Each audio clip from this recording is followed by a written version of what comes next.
Alabama Annie with the continuation of Lenny's birthday party at the big hotel. This is part 11 of one of my books on Kindle called The Starlight Tavern. Lenny's birthday party was held outdoors on the lawn of the big hotel under the trees, which were strewn with streamers of colored crepe paper and balloons. And there was a long white table beneath the trees, and on that table sat cookies and candies, and in the center of it all was a big chocolate birthday cake with oodles of icing and 7 candles. At the end of the table were a pile of presents, and I added mine to that stack, and then I went off to play with everyone. My aunt went to sit in some nearby chairs beside the table with Lenny's parents and several other grown-ups. I had never met Lenny's parents officially, but I knew where they lived behind the store in their house that also served as a funeral parlor, which I thought was very odd and creepy, but Lenny said it wasn't so bad. He was always making jokes about dead people, though. Lenny's mother was very pretty and sweet, but she looked a little sickly. She was wrapped in a shawl, even though the day was warm.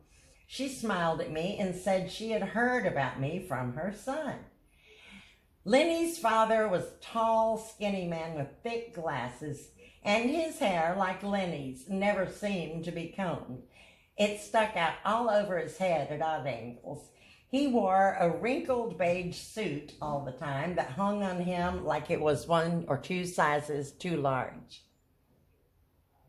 I noticed also that his socks didn't match. He was also the constable, and he wore a shiny sheriff's star on that jacket. And he was also a lawyer, I'd heard, not to mention his being the undertaker. He carried a little notepad and a pencil in his coat pocket all the time and would often pause and pull them out to write something. Then he would put it back into his pocket. Aunt Mary said he was an absent-minded man, and that's the way he remembered things, by writing them down. After a few moments, the adults called all of us kids over to the table, and we sang happy birthday to Lenny. His mother lit the candles on the cake, wishing her son a very happy birthday. She gave him a hug, and then Lenny blew all of the candles out, and everyone applauded. Then they served us up cake with ice cream, and after we had eaten that, we gathered round as Lenny began to open his mound of presents. He liked the army men and the truck I had given him. He'd said, "Thank you, Magpie." He also got a little pocket knife from his dad and a big red ball from his mother and other presents from his friends, including a set of plastic horses and cows. After Lenny's birthday, the weather grew cooler and the leaves turned red and yellow on the trees. Summer was fading and the days grew shorter.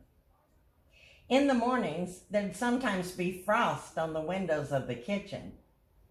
One day, after Aunt Mary had been on a shopping trip, she surprised me with a new red coat that had a hood.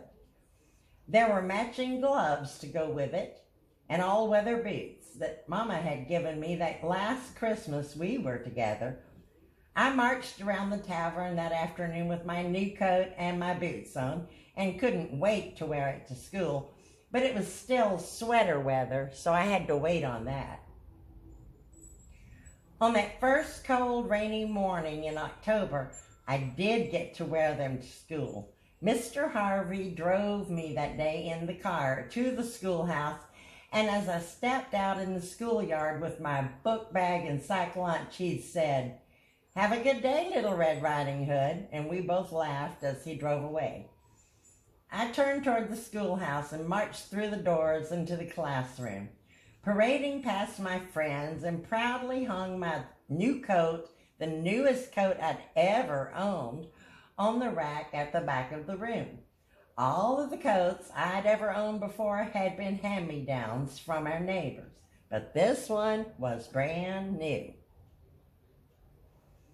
Halloween is coming.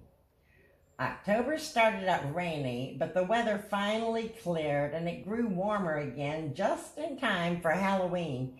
It had always been one of my favorite holidays at home, second only to Christmas.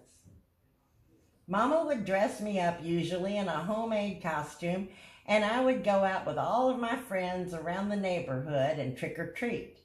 And I was looking forward to trick-or-treating here in Starlight with Lenny and my new friends.